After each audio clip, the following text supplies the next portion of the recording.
One thing that I talk about on my channel all the time is my low debt or no debt approach to growing and scaling my Turo fleet. I have 33 cars on Turo, and of all my vehicles, only 2 are currently financed, and historically in the history of my fleet, I've only ever financed 5.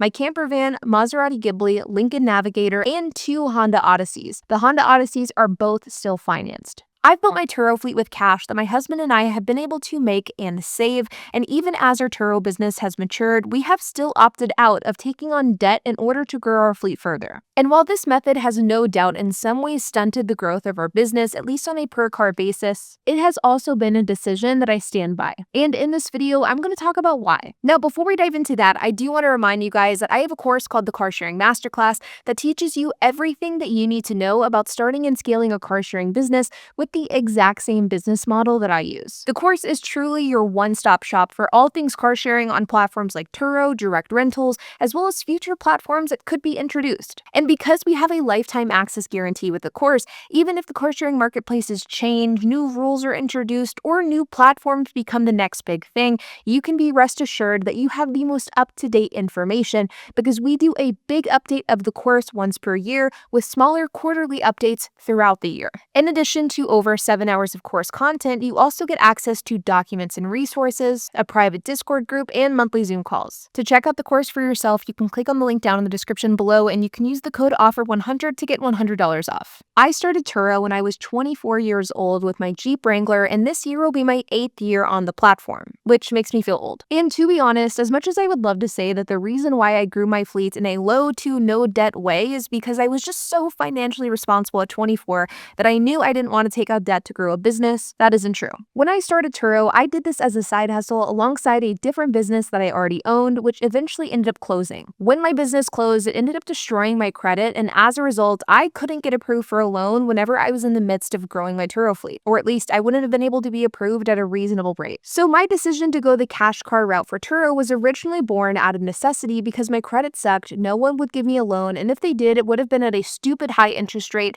and so my only option was to work and save. Now, the one thing that I had going for me at the time was my work ethic. I've always been a very hard worker. And so once I decided that Turo and car sharing was what I wanted to do, and I wanted to work to grow up my fleet, I basically worked a ton of side gigs and jobs to save up as much money as possible. And I put all of the money that I made into growing a cash car Turo fleet. And eventually we learned that this business model works really, really well. And so we just kind of stuck to it. But as we've grown into this business, we still really haven't dived much deeper into the world of finance cars. And this is mainly because of the business model that we use. Now, we have financed a few cars. Like I mentioned, we've historically financed 5, and 4 out of those 5, the only exception being the Ghibli, are cars that qualify for Section 179, which is a section of the tax code that allows you to buy 6,000-pound cars, and thus you get a pretty nice tax break if these cars are used for 100% business. So that is the only real instance where we financed a car in the last few years, and we've done it one time per year, and we probably will continue doing that. But Section 179 aside, our business model is pretty simple. We buy a car for as cheap as possible, specifically below market value. We run that car out on Turo, and then we sell it or it gets totaled, and we make money on the back half of that deal as well.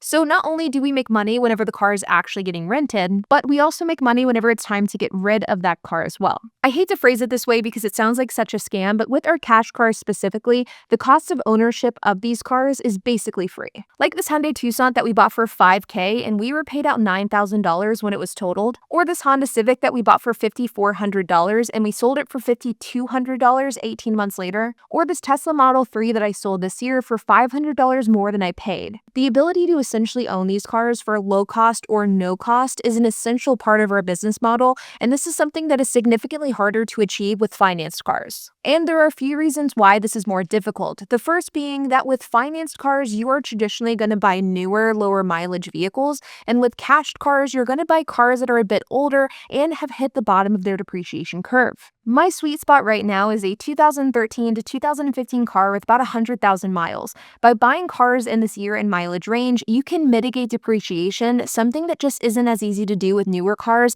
And the reason we haven't financed these older cars is because most finance companies are not going to approve you for these older, higher mileage vehicles, and if they do it, it'll be at a crazy rate.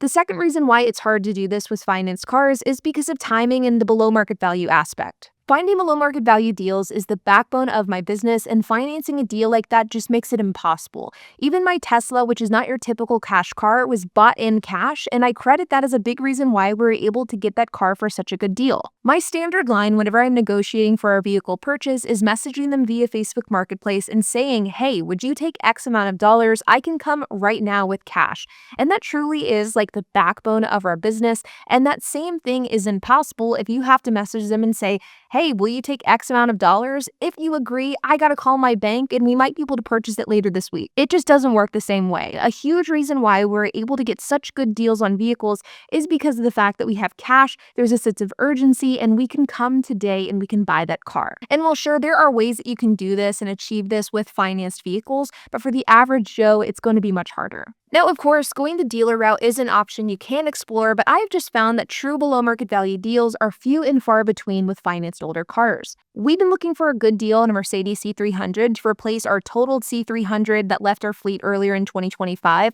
and we actually found the perfect C300 on Cars.com from a dealership in Florida. We were even going to fly to Florida to buy this vehicle because it was such a good deal. But your typical dealership BS had to take into effect here, and even though the car was listed for a below market value price, this dealership was going to tack on so many fees that by the time we would have purchased the vehicle, we would have been a well above average market price, which just wasn't going to cut it.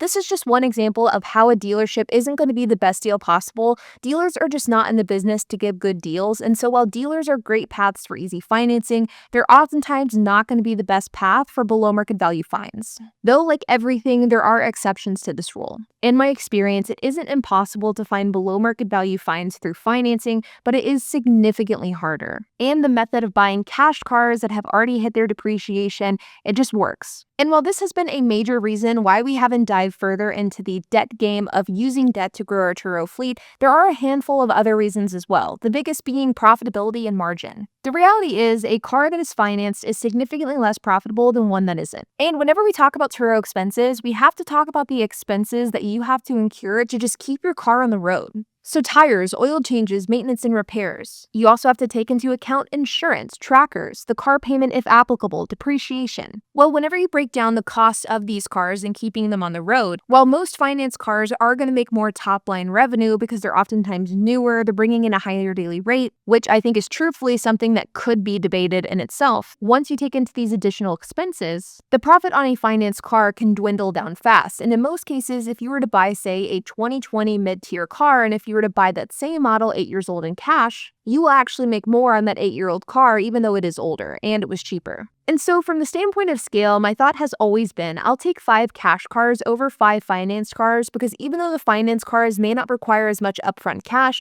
they require the same amount of work and the dollar for dollar investment goes much further with cash cars. Not only from the standpoint of return on investment, but also from the standpoint of profit per car.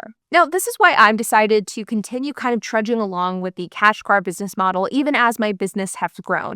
Now, we are looking to experiment a little bit more with debt here and there, purely from the standpoint of trying to grow our business credit, which is something that we're putting a focus on in 2025.